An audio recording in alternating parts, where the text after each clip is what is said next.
Shalom, salam sejahtera bagi kita semua. Bersama dengan saya, Pastor Willy Pontono. Hari ini saya memberikan sesuatu lebih kepada santai. Karena sebagian orang menganggap Willy itu kaku, Willy itu sesuatu yang gimana gitu. Tapi hari ini ada berita yang menarik bagi Anda. Mungkin yang saat ini lagi viral, yaitu tentang apa? Keselamatan yang sejati. Sebagian orang mengatakan bahwa keselamatan itu sifatnya universal. Ada lagi yang mengatakan keselamatan itu bisa didapat melalui agama-agama. Dengan berbuat baik, dengan beramal, dengan melakukan segala sesuatu, seseorang itu bisa diselamatkan. Tetapi bagaimanakah keselamatan yang sejati itu?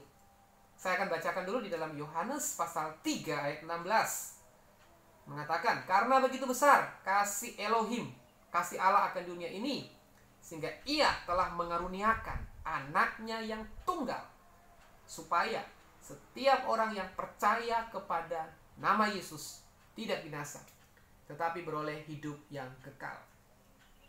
Hari-hari ini orang mulai meninggalkan tentang pemberitaan ini dan mulai memutarbalikkan.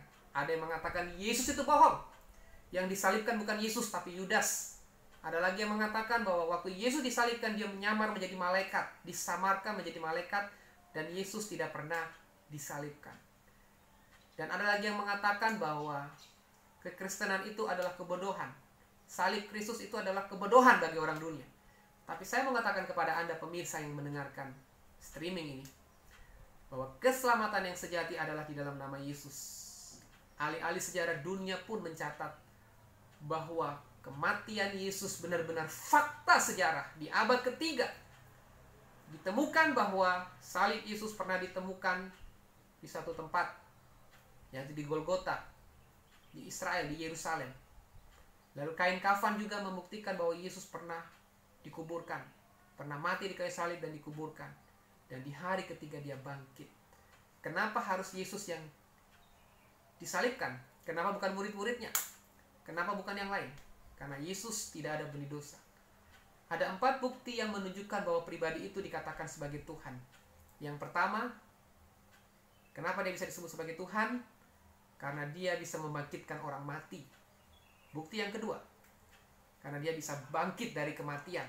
Di hari ketiga dia bangkit. Bayangkan dalam waktu 3 hari dia bisa bangkit dari kematian. Kalau orang sekarang mungkin ada yang mati suri, itu pun gak sampai 1 hari.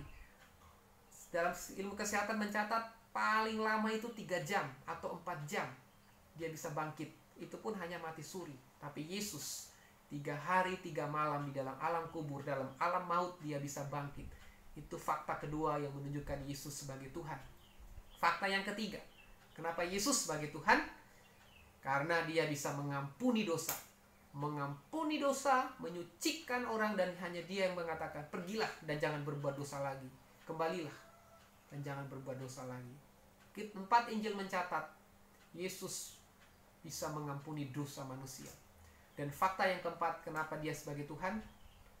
Karena tidak ada benih dosa yang diwariskan kepada Yesus atau Al-Masih. Saya mengatakan bahwa Yesus adalah benar-benar Tuhan dan Juru Selamat saya. Dulunya saya bukanlah pengikut Yesus. Saya dilahirkan sebagai Kristen. Tapi saya tidak pernah dulunya menjadi pengikut Kristus yang sejati. Tapi waktu saya mau dibunuh oleh orang-orang yang membenci kekristenan. Disitulah awal mula pertobatan saya untuk saya mengakui siapa Tuhan dan Juru Selamat, yaitu Al-Masih atau Yesus. Yesus bukan hanyalah sebagai penyembuh. Yesus bukan sebagai orang yang mengajarkan moral, seperti kebanyakan agama mengajarkan dia sebagai tokoh moral. Alih-alih filsafat mengatakan Yesus sebagai tokoh moral. Bukan. Yesus itu adalah Tuhan dan Juru Selamat. Dia adalah inkarnasi Allah. Dia bukan manusia yang jadi Allah, tapi Allah yang menjadi manusia. Mengapa dia disebut anak Allah? Dia tidak pernah menganggap Allah, tapi anak Allah, Son of God. Karena itu adalah inkarnasi dari Bapa. Inkarnasi dari Bapa ini menunjukkan eksistensi kerendahan hati. Yesus mau datang sebagai manusia, masuk dalam dimensi yang supranatural kepada dimensi yang natural. Kenapa dia disebut anak Allah? Karena eksistensi kodratnya, kerendahan hatinya, sifat kehambaannya, sehingga ditunjukkan dia sebagai anak Allah. Saya mau katakan di dalam Titus pasal 2 ayat 11. Karena kasih karunia Allah yang menyelamatkan semua manusia sudah nyata. Artinya bahwa kasih karunia Allah itu menyelamatkan semua orang, termasuk Anda yang belum mengimani Yesus. Apapun agama Anda, apapun suku Anda, Yesus bisa datang secara pribadi kepada Anda. Supaya apa? Keselamatan, kehidupan yang kekal itu menjadi bagian hidup kita. Saudaraku, mengapa kita perlu percaya kepada nama Yesus sebagai nama yang berkuasa? Kisah Rasul 4 ayat 12 juga mencatat. Dan keselamatan tidak ada di dalam siapapun juga selain di dalam Dia atau Yesus. Sebab di bawah kolong langit tidak ada nama lain yang diberikan kepada manusia yang olehnya kita dapat diselamatkan. Siapapun manusia, siapapun nabi-nabi tidak bisa memberikan jaminan keselamatan. Tapi Isa Al-Masih, Yesus Kristus, berani memberikan jaminan keselamatan bagi Anda. Apa akibatnya kalau kita menolak keselamatan itu?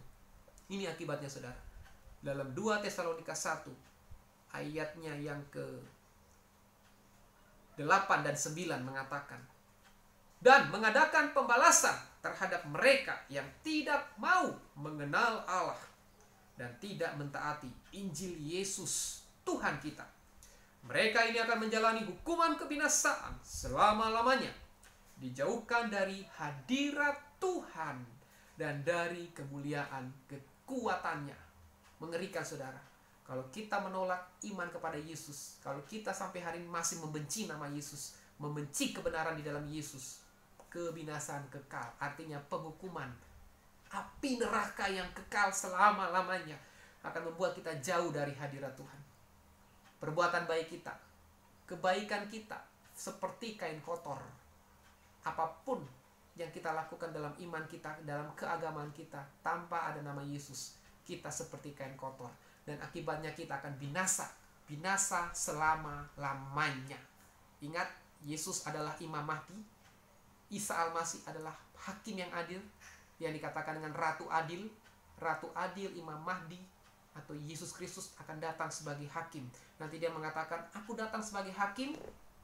Dan tertulis di dalam dadanya di sini, di pinggangnya, Raja segala raja, King of Kings. Dia raja segala raja. Dia tidak pernah menunjukkan kealahannya, tapi dia sebagai hakim yang membela kita supaya kita diperdamaikan dengan Elohim, dengan Allah, dengan Bapa. Kalau Anda menolak Yesus, berarti Anda menolak pembela. Karena Yesus adalah yang sudah menanggung murka, sudah menanggung kutuk, menanggung dosa semua manusia, termasuk dosa Anda dan saya. Kita semua orang berdosa.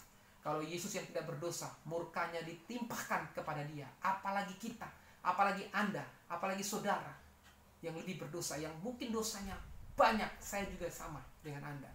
Tapi Yesus yang tidak berdosa, Yesus yang tidak berdosa, murka Allah, murka Bapa, murka Elohim ditimpahkan kepada Yesus. Supaya apa? Kita diselamatkan, kita diampuni. Dan di akhir zaman, pada waktu Yesus datang sebagai Imam Mahdi, sebagai hakim yang adil, akan membela perbuatan kita, akan membela apapun yang kita lakukan ketika kita bertobat, mengakui di dalam nama Yesus, pengampunan diberikan, keselamatan kekal juga menjadi jaminan hidup kita. Sekian, Tuhan Yesus memberkati.